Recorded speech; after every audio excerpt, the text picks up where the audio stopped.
কুলতি থানার সামনে বিজেপি রাজ্য সভাপতি সুকান্ত মজুমদার ও বিজেপি নেতৃত্ব সহ বিজেপির নেতা থানা ঘেরাও করে অবস্থান বিক্ষোভে সামিল হন।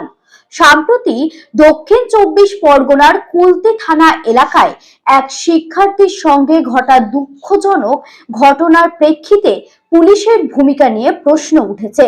সুকান্ত মজুমদার জানান, নারী সুরক্ষা নিশ্চিত করতে প্রশাসনের ব্যর্থতায় স্পষ্ট।